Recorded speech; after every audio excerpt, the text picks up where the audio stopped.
Hello students, स्वागत है आप सभी का। तो आज हम एक नया टॉपिक लेके आए हैं, यानी जो कल एक पढ़ा था अपना टॉपिक, उसका एक पार्ट है। जैसा कि अपने पढ़ रहे थे कि एमसी यानी मूविंग कॉइल इंस्ट्रूमेंट के बारे में पढ़ा था। यानी मूविंग जो कॉइल होता है वो क्या होता है कि ऐसा एक उपकरण है जिसके साइडों में क्या लगी हुई, एक परमानेंट मैग्नेट लगाई गई हो, और बीज के अंदर क्या हो कि एक स्पिंडल के ऊपर क्या लपेट दी जाए, कुंडली लपेट दी जाए, तो वो कौन सा उपयंत्र कहलाता है? मूविंग कॉइल यंत्र कहलाता है। मूविंग कॉइल पढ़ा था और अपना जो चैप्टर चल रहा था वो चल रहा था मेजरिंग इंस्ट्रूमेंट के बारे में। मेजरिंग इंस्ट्रूमेंट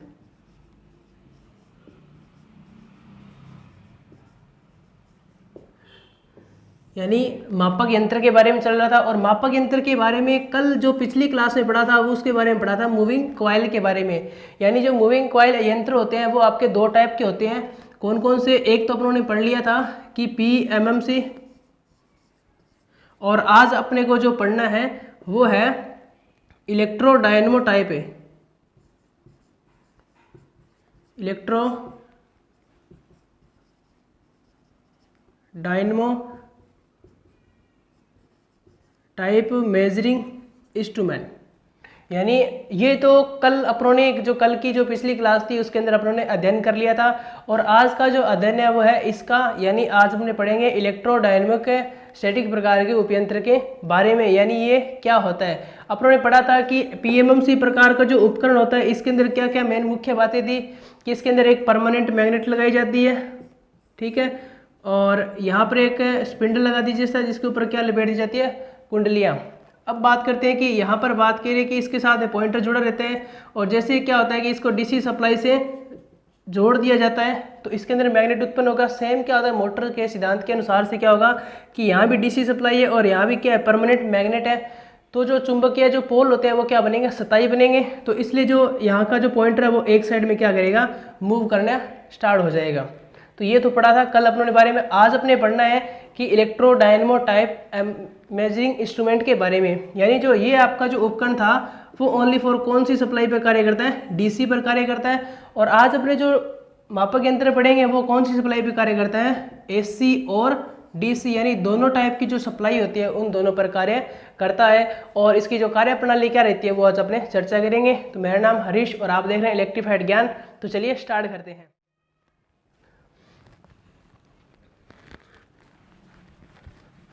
मूविंग कॉइल यंत्र आप सभी को इतना याद रखना है कि मूविंग कॉइल जो यंत्र होता है उसका जो परास जो पैमाना होता है वो कितना होता है कि 270 डिग्री के क्या करता है? एरिया कवर करता है। और मूविंग कॉइल का जो पैमाना होता है वो क्या होता है? रैखिक। ये कुछ बातें होती है वो आपको याद में रखनी है। तो आज का जो टॉपिक है वो है मेजरिंग इंस्ट्रूमेंट के अंदर क्या है? इलेक्ट्रोडायनमो टाइप इंस्ट्रूमेंट, यानी विद्युत गतिज प्रकार उपयंत्र, यानी अपने 2 नंबर भी कह सकते हैं इसको।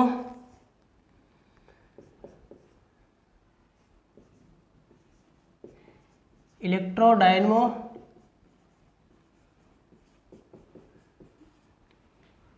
Type instrument.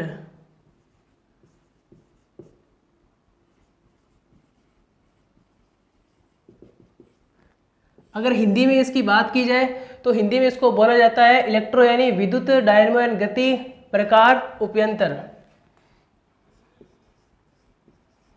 विद्युत गतिक प्रकार उपयंत्र,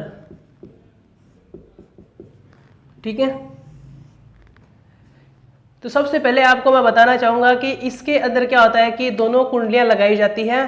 कुंडली आपको किस टाइप की होगी मैं चित्र के माध्यम से बता देता हूं आपको कि इस तरीके से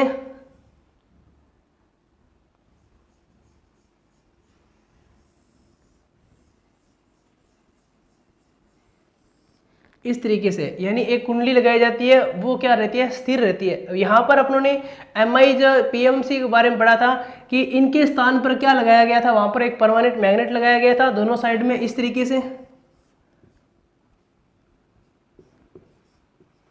यानी इनके स्थान पर मैंने यहाँ पर क्या लगा दिया? कुंडलियां लगा दी गई। तो मेन डिफरेंस यहीं से पता चलता है कि सबसे पहला जो डिफरेंस आता है वो यह है कि कि इसके अंदर जो स्थिर भाग है पीएमएमसी का स्थिर भाग क्या कहलाता है, तो आपको बताना है कि स्थायी मैग्नेट यानी परमानेंट मैग्नेट है।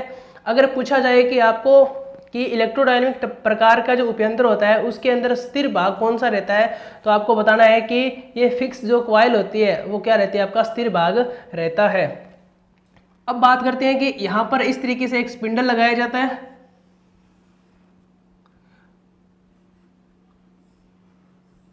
और ये लगा दिए जाते हैं ज्वेल बेरिंग।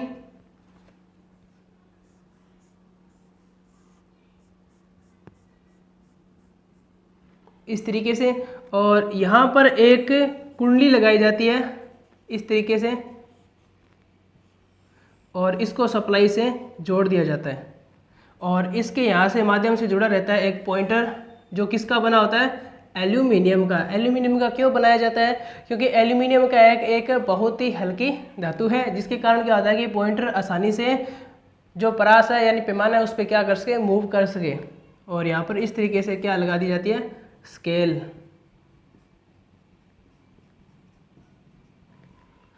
ये हो गया। अब बात करते हैं कि ये क्या कहलाता है, बेरिंग, ज्वेल। ये जो शाफ्ट बनी रहती है ये स्पिंडल हार्ड स्टील का। अब बात करते हैं कि ये वाली जो कॉइल है वो क्या कहलाती है, फिक्स कॉइल। और ये वाली जो कॉइल रहती है वो क्या करती है, मूव करती है, यानी इसको बोलते हैं मूविंग कॉइल। ठीक है। अब क्या होता है कि अगर मैं इसको एसी सप्लाई दूंगा, यानी एसी सप्लाई दूंगा तो यहाँ पर भी क्या आएगी, एसी आएगी और इस कॉइल के अंदर भी क्या आएगी, एसी आएगी। यानी ये दोनों कॉइल होती है उनको ना दो भागों में, समान दो भागों में बांट दिया जाता है। समान भागों का मतलब होता है कि अगर यहाँ पर आपके 50 टन है तो सेकेंडरी में भी यहाँ पर कितने लगाएंगे, 50 टनों का लगाएंगे।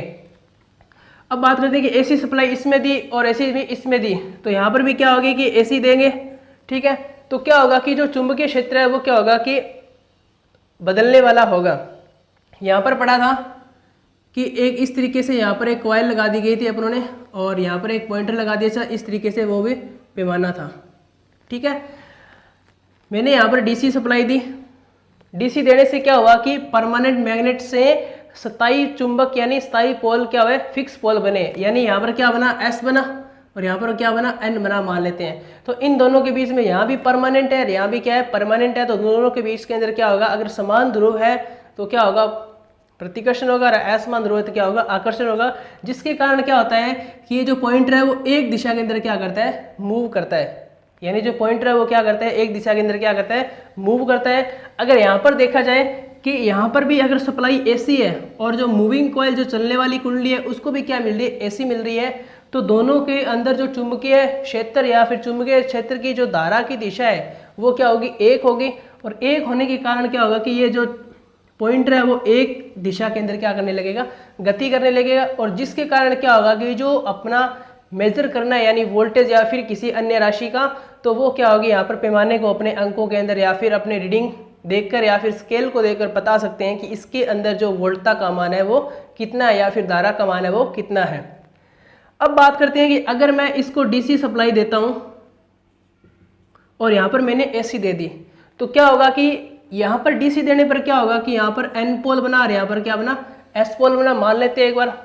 अब क्या होगा कि जैसे मैंने एसी सप्लाई दी तो यहाँ पर जो एसी सप्लाई से आपको पता है कि इसकी जो पोलरिटी यानी जो ध्रुवता होती है वो क्या होती है कि चेंज होने वाली होती है। यानी इस तरीके से कभी प्लस में जाएगी कभी माइनस में जाएगी।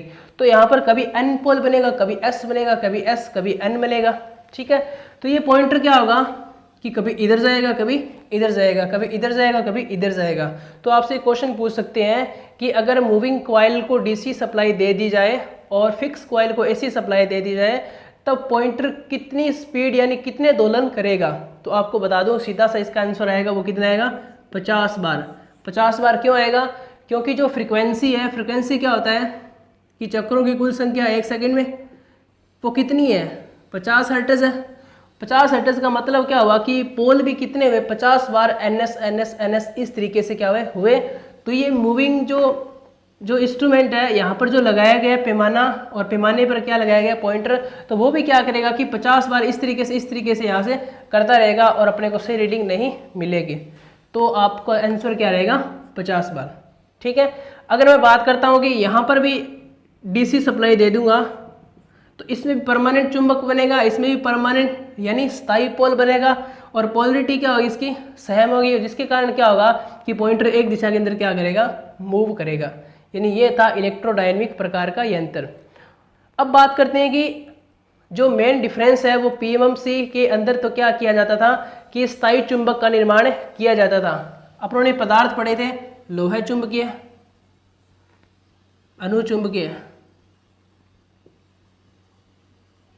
अब आपको बताना है कि परमानेंट चुंबक कौन से पदार्थों से बनती है, तो मैं बता देता हूँ कि जो लोहा चुंबकीय पदार्थ होते हैं वो क्या होते हैं कि परमानेंट चुंबक के लिए बनाए जाते हैं, और अनुचुंबकीय होते हैं और वो क्या करते हैं कि अचुंबकीय से बोल जाता है, वो क्या होते हैं कि विद्युत चुंबक बनाने के लिए काम में लाया जाता है। तो अपनों ने एक शब्द लिखा था कि इलेक्ट्रोडायनेमिक टाइप, यानी यहाँ पर क्या होता है कि विद्युत चुंबक का उपयोग किया जाता है। तो क्वेश्चन क्या आएगा कि विद्युत चुंबक का उपयोग निम्न में से मूविंग कॉइल यंत्र में किया जाता है, पीएमएमसी में, इलेक्ट्रोडायनेमिक में, या रेक्टिफायर टाइप में, या ऑल ऑफ दिस।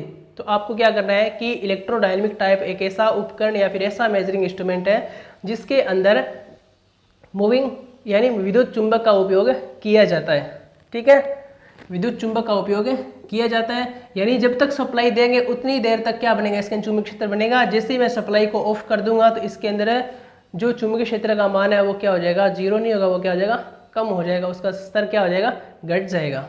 ठीक है, तो ये थी बातें। अब अपने बात करेंगे कि मूविंग कॉइल के बारे में, यानी जो मूविंग कॉइल होती है उसकी क्या कुछ खास बात होती है वो अपने देखते हैं। यानी सबसे पहले बात करते हैं फिक्स कॉइल के बारे में। फिक्स कॉइल, ठीक है, फिक्स कॉइल के बारे में, फिक्स प्रकार की। अब जैसे कि बात करते हैं कि सबसे पहले इस कुंडली के बारे में, डिजाइन के बारे में बात करते हैं कि इसका जो डिजाइन है वो किस आधार पे किया जाता है। तो सबसे पहले मैं बताना चाहूँगा कि जो इसका जो डिजाइन होता है वो किया जाता है कि मोटे तार, यानी जो तार का जो साइज यानी जो गेज लिया जाता है वो क्या होता है कि मोटा होता है, और इसके अंदर जो टर्नों की संख्या रखी जाती है वो क्या रखी जाती है, कम रखी जाती है। अपने को इतना ध्यान रखना है कि रेजिस्टेंस का मान क्या होता है, कम होता है। यानी जो मूविंग यानी जो फिक्स जो कॉइल होती है उसका जो रेजिस्टेंस होता है वो कम रखा जाता है, और इंडक्टेंस का मान क्या रखा जाता है, अधिक रखा जाता है। और इन शर्तों को मानने के लिए अपने को क्या क्या करना पड़ेगा, तो आपको सीधा सा फंडा बता दूं कि आपको अगर रेजिस्टेंस का मान कम रखना है तो आपका जो चालक का जो साइज है वो क्या रखेंगे, आप बड़ा रखेंगे, और टर्नों की संख्या आप ज़्यादा लगा रहे हैं, यानी लंबाई बढ़ने से क्या होता है कि रेजिस्टेंस का मान भी क्या होता है, बढ़ता है। तो रेजिस्टेंस का मान अगर अपने को कम करना है तो लंबाई को भी अपने क्या करेंगे, कम करेंगे। तो क्या होता है कि मोटे तार यानी मोटे तार यूज़ करेंगे, और उसके बाद में क्या होता है कि जैसे कि टर्नों की संख्या उसका भी मान अपने क्या कर देंगे, कम कर देंगे। और यहाँ पर बात की जाए कि मोटा तार और कम टर्न, मोटा तार और कम टर्न से क्या होगा कि जो R का मान है उसका मान क्या हो जाएगा, यहाँ पर कम हो जाएगा, और L का मान हो जाए वो क्या हो जाएगा, बढ़ जाएगा, यानी इंडक्टेंस का मान क्या होगा, अधिक होगा। अब बात करते हैं कि जो इसका जो कार्य यानी कार्य क्या होता है। कार्य की अगर बात की जाए कि इसका जो कार्य होता है वो क्या करती है कि चुंबकीय क्षेत्र क्या करना, स्थापित करना। यानी फिक्स कॉइल का जो कार्य होता है वो क्या आता है कि चुंबकीय क्षेत्र स्थापित करना,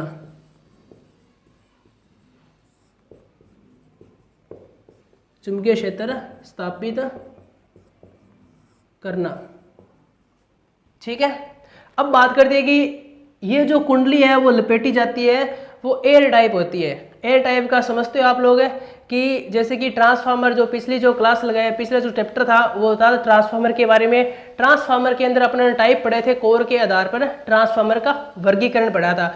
उसके अंदर था कि सेल टाइप, बैरी टाइप, और जिसके अंदर क्या क्या यूज़ किया जाता, ई प्रकार की, आई प्रकार की पत्तियाँ यूज़ की जाती थी। यानी अगर मैं टर्न की बात करूँ कि मुझे अगर टर्नें लगानी है तो मैं क्या होता है कि एक कोर के ऊपर लगाऊंगा इस तरीके से, ठीक है। अगर मुझे टर्नों को नहीं लगाना है, एयर टाइप क्या होता है कि ये तो होता है कि आपकी जो पत्तियां होती है उनके ऊपर लगाई गई है, कोर के ऊपर यानी टर्ने लगाई गई है। और यहाँ पर एयर टाइप का मतलब होता है कि सीधी हवा के अंदर क्या होता है कि कुंडलियों को लगा दिया जाता है, यानी या फिर विस्थापित करना, वो क्या कहलाता है, एयर टाइप कहलाता है। तो आपसे पूछ सकता है कि इलेक्ट्रोडायनेमिक प्रकार के अंदर जब इंस्ट्रूमेंट है जो फिक्स कॉइल होती है उनके अंदर जो कुंडलियों का जो टाइप है वो किस टाइप से रहता है, या बेरिड प्रकार का, ई सेक्शन की पत्तियां लगती है, आई की लगती है, या फिर एयर टाइप होता है, या फिर वायु रहित होता है। तो आपको क्या बताना है, वायु रहित या फिर एयर वाला, एक ही चीज़ होती है। तो आप यहाँ पर क्या करोगे कि वायु रहित कोर, यानी इसकी कोर क्या होती है, एक वायु होती है, वायु क्या होती है, इसकी कोर होती है। और अगर इसके अंदर कोई भी कोर नहीं लगाई गई है तो मैं बता देता हूं कि अगर कोर लगाएंगे तो यहां पर क्या होगी, लोहा हानियां। सभी को पता है कि कोर होगी, कोर के अंदर क्या होगी, लोहा हानियां, जो अपनी कितनी होती है, दो टाइप की होती है, हिस्टैरिसीस और एडी करंट लॉस। यहां पर क्या होता है, एयर टाइप होता है, तो लोहा हानियों का यहां पर कोई लेना देना नहीं है, तो लोहा हानियां क्या होती है, शून्य। फिक्स कॉइल में लोहा हानियों का मान क्या होता है, शून्य, यानी बहुत ही कम होता है, या फिर कह सकते हैं अपने ना के बराबर होता है। ये था फिक्स कॉइल के बारे में। अब अपने बात करते हैं कि मूविंग कॉइल के बारे में, यानी मूविंग कॉइल का जो टाइप है वो किस तरीके से रखा जाता है। उससे पहले बात करना चाहूँगा कि इसके अगर सिंबल की बात करें कि सिंबल क्या होता है।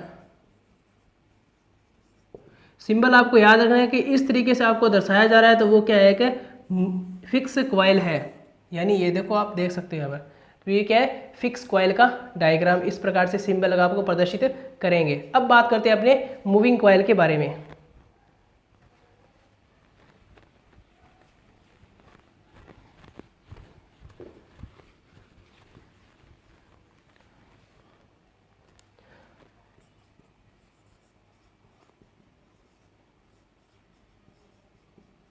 मूविंग कॉइल को क्या बोला जाता है, चल कुंडली भी बोला जाता है। यहाँ पर अपनों ने रेजिस्टेंस का मान कम रखा था, तो यहाँ पर क्या रखना पड़ेगा अपने को, ज़्यादा।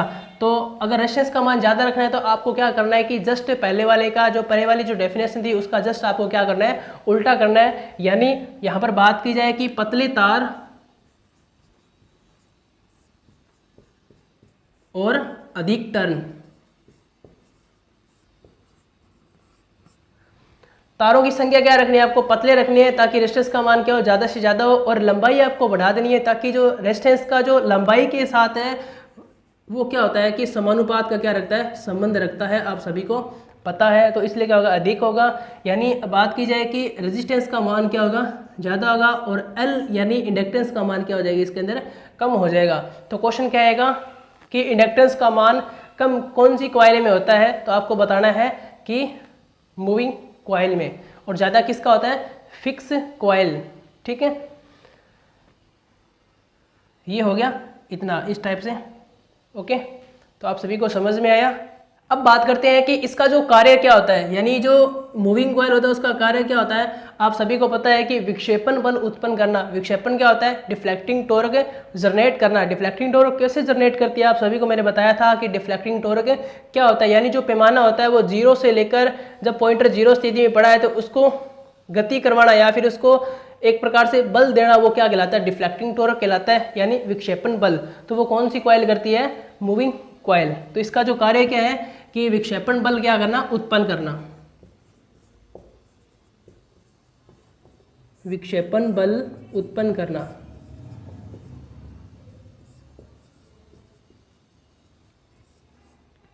अब इसके सिंबल की बात की जाए, सिंबल क्या होता है कि इसका इस तरीके से,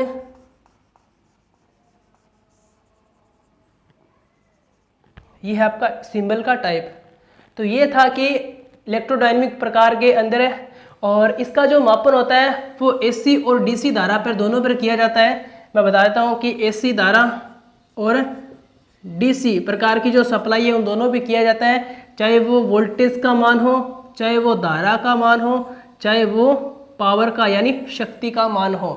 अपने कल पढ़ेंगे कि जो इसका भी कुछ एक पार्ट यानी 3 पार्ट इसके रह गए हैं, वो कौन कौन से हैं कि एक है इलेक्ट्रोडायनेमिक प्रकार का जो यंत्र होता है उसको वोल्टमीटर के अंदर किस तरीके से यूज़ किया जाता है। अगर अपने को वोल्टेज नापनी है तो अपने किस तरीके से यूज़ करेंगे, और इसका जो कलेक्शन है वो किस तरीके से किया जाता है। अगर अपने एम्पियर यानी धारा का मेजरमेंट करना है तो अपने को किस तरीके से कनेक्शन करना पड़ेगा और उसके अंदर क्या क्या शर्तें लागू होगी और कितनी तक धारा मेजरमेंट कर सकता है, और जो पैमाना है उसका वो किस टाइप का पैमाना रहेगा। और वैसे अपनी बात करेंगे कल पावर यानी शक्ति के बारे में कल चर्चा करेंगे।